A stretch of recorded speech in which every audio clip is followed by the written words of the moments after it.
31 को बिहार होते हुए हैदराबाद जाएंगे। यानी ये माह रबी उन नूर है। इस मौसम बहारा में सबको हरियाली मिल रही है। जो बेचारा खतीब 2 साल से बैठा हुआ था उसकी भी चांदनी हो रही है। क्या हजरत जिंदाबाद। क्या बात है। इस माह रबी उन नूर से सबका दिल मुस्कुरा रहा है, सबके चेहरे मुस्कुरा रहे हैं, सबका घर मुस्कुरा रहा है। जब आप सरकार की याद मनाएंगे तो महफिल आज मुस्कुरा रही है, साल भर तक आपका घर मुस्कुराता रहेगा। जिस साल सबसे ज्यादा मिलाद की महफिल होती है उस साल सबसे ज्यादा रहमतों की बारिश होती है। जिस साल सबसे ज्यादा मुस्तफ़ा की याद में जुलूस निकाले जाते हैं उस साल सबसे ज्यादा दानों में अल्लाह बरकतें अता फरमा देता है। क्योंकि हम नहीं होते अगर मुस्तफ़ा न होते, ज़मीन नहीं बनती अगर मुस्तफ़ा न होते, आसमान नहीं होता मुस्तफ़ा न होते, जुमा कहाँ से मिलता, ईद कहाँ से मिलती, बकरीद कहाँ से मिलती, रमज़ान कहाँ से मिलता, औरतों का हिजाब कहाँ से मिलता, मर्दों के चेहरे की दाढ़ियाँ कहाँ से मिलती, सरों की टोपियों की बहारें कहाँ से मिलती, मस्जिदों की मीनारों से सदाए तौहीद कहाँ से गूंजती। जो सारी दुनिया में एक हंगामा है। औरतों का निकाब देखकर बेशुमार क्रिश्चियनों की औरतें कलमा पढ़ के मोमिन हो रही हैं। इसलिए कि जो चड्डी पहनती है, जो शॉर्ट्स पहनती है, जो सिर्फ ब्रेशियर पहनती है, जो नंगी रहती है, लिबास पहनने के बाद भी नंगी, वो जब मुसलमान बेटियों के निकाब और हिजाब सर से लेके पांव तक वेल्ड उनको देखती हैं तो देख के दंग रह जाती हैं। किसने इनसे कहा है अपने शर्म की सारी चीज़ों को छुपाना?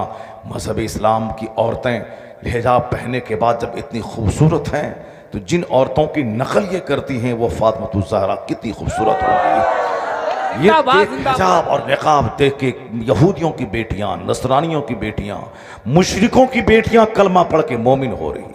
रमज़ान के दिन में जब इफ्तार के वक़्त में अमीर गरीब काला गोरा सब बैठ के इफ्तार करता है, मस्जिदों में साहब अपने खानकाहों में, अपने घरों में, अमीर गरीब सब आदमी दूसरों को देना चाहता है। जो कल तक बखील कंजूस था आज इफ्तार करके वेट कर रहा है, कोई रोजेदार आए तो मैं खिला दूं, मेरे पड़ोस में कोई हो तो उसको दे दूं। इस सखावत और दरिया दिली रमजान में जो कंजूसी का खात्मा, सखावत का जो दरिया बहता है, इसको देखकर बेशुमार काफिर कलमा पढ़ के मोमिन हो जाते हैं।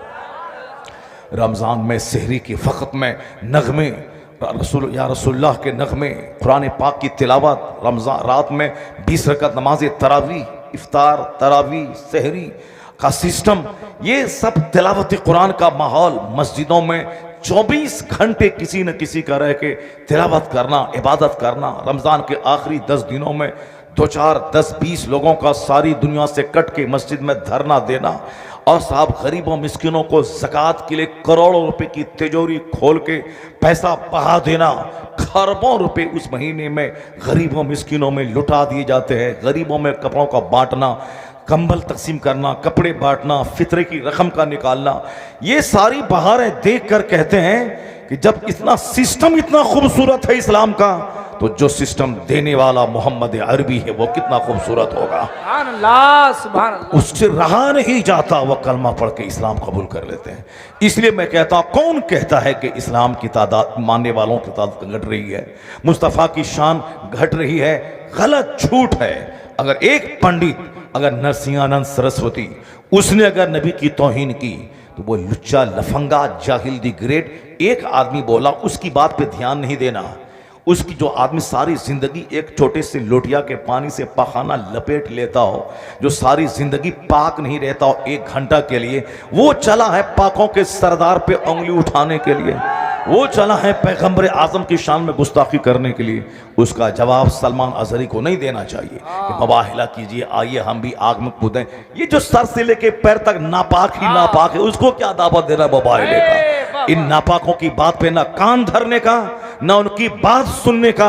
इसलिए कि चंद सिक्के कमाने के लिए गलत सब बातें, झूठ का इस्तेमाल कर रहा है। और ये चाहे चीख चिल्ला के धैर्य और पूरा लंगोटा खोल के नंगा होके नाचें और बोलें कि मैं इस्लाम मिटा दूंगा, मुसलमानों को भगा दूंगा, 2025 तक एक कलमा पढ़ने वाला नहीं छोड़ूंगा, मस्जिद को मैं वीरान कर दूंगा, इस्लाम के पैगंबर की मैं धज्जियां उड़ा दूंगा, माशअल्लाह, ये हजार कुछ बोले। ये लंगोटा खोल के नाचें, गाएं और फिर ये उसी तरह गाते गाते मर जाएं। मगर ये बात सच है कि एक बंदा भी न घटेगा नहीं। आने वाले 10 साल में जो डेडलाइन यह देता है, अल्लाह चाहेगा तो 40 करोड़ 80 करोड़ की तादाद में बढ़ जाएगा। बेशक और जिंदाबाद। दुनिया भर में जो 150 करोड़ की आबादी है, आने वाले चंद साल के बाद या 200 करोड़ की आबादी में यह आबादी तब्दील होने वाली है। मोहम्मद अरबी का नाम मोहम्मद अकेला था, लेकिन आज 150 करोड़ लोगों के नाम के साथ लफ्ज़ मोहम्मद जुड़ा हुआ है। मोहम्मद अब्दुल्लाह, मोहम्मद फला, मोहम्मद फला, मोहम्मद फला। ये इस बात की दलील है, ये 2-4 लुच्चे लफंगे नाचते रहेंगे, इस्लाम के खिलाफ बोलते रहेंगे, मुस्तफ़ा को गाली देते रहेंगे, ये जहन्नम की आग में जलते रहेंगे और मुस्तफ़ा के गुलामों की तादाद में इजाफा होता चला जाए। जिंदाबाद। नारे तकबीर, नारे रिसालत, शाने मुस्तफा, जाने मुस्तफा, खतीब आजम हिंदुस्तान।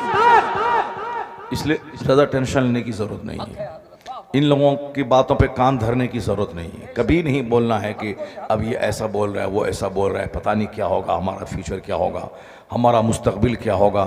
नहीं नहीं, हम लोग कमज़ोर खुदा के मानने वाले नहीं हैं। मेरा रब कवी है, अजीज़ है, ताकतवर है। वो रब है, इतना ताकतवर है मेरा वो खुदा, जो बंदों को पानी की एक बूंद से पैदा किया और फिर इसको मार के इसका नामो निशान मिटा देता है। और इतना ताकतवर है वो खुदा कि पूरी दुनिया के लोगों को पैदा करना भी जानता है और 1 मिनट में जलजला देकर कई करोड़ को ज़मीन में दफन करना भी जानता है। इसलिए उस रब्बे कदीर से बंदा दुश्मनी नहीं मोल ले सकता है। ये बंदा गलत बात बोल के अपनी ही आखिरत और दुनिया ख़राब कर सकता है। मेरा खुदा ताकतवर है, मेरे रब को किसी से कोई ख़तरा नहीं है, क्योंकि दूसरा रब रहे तब ना अल्लाह को कोई ख़तरा हो। जैसे एक बादशाह है, दूसरा भी कोई बादशाह है, उसके पास फ़ौज ज़्यादा है, वो हम पर अटैक करके हमारी हुकूमत को छीन सकता है, तब ना हमको डर लगता है कि वो बादशाह हम पर अटैक कर देगा। जैसे इंडिया को डर लगता है कि चाइना हम पर अटैक कर देगा, इंडिया को डर लगता है कि पाकिस्तान हम पर अटैक कर देगा। क्यों डर लगता है? घबराओ मत, डरो मत कि पाकिस्तान अटैक कर देगा। पाकिस्तान में 22 करोड़ मुसलमान है, हिंदुस्तान में 40 करोड़ मुसलमान है। सुभान अल्लाह। अरे कैसे अटैक करेगा वो पाकिस्तान? पाकिस्तान अटैक नहीं कर पाएगा हिंदुस्तान पे। हमारा हिंदुस्तान बहुत महान है। पाकिस्तान में कोई गरीब नवाज नहीं है, इंडिया में गरीब नवाज मौजूद है। जिंदाबाद जिंदाबाद। ये बेकार का दिमाग चाटता है कि मुसलमान पाकिस्तान का दलाल है, पाकिस्तान का दलाल है। माअज़ल्लाह, हजार बार माअज़ल्लाह। ये गलत बात, झूठ बात बोल के सिर्फ मुसलमानों को डिमोरलाइज करना चाहता है और दूसरे लोगों को बताना चाहता है कि तुम्हारा हिंदुस्तान है, इसका नहीं है। लगता है कि हम लोग कहीं से भीख मांग के हिंदुस्तान में आए हैं।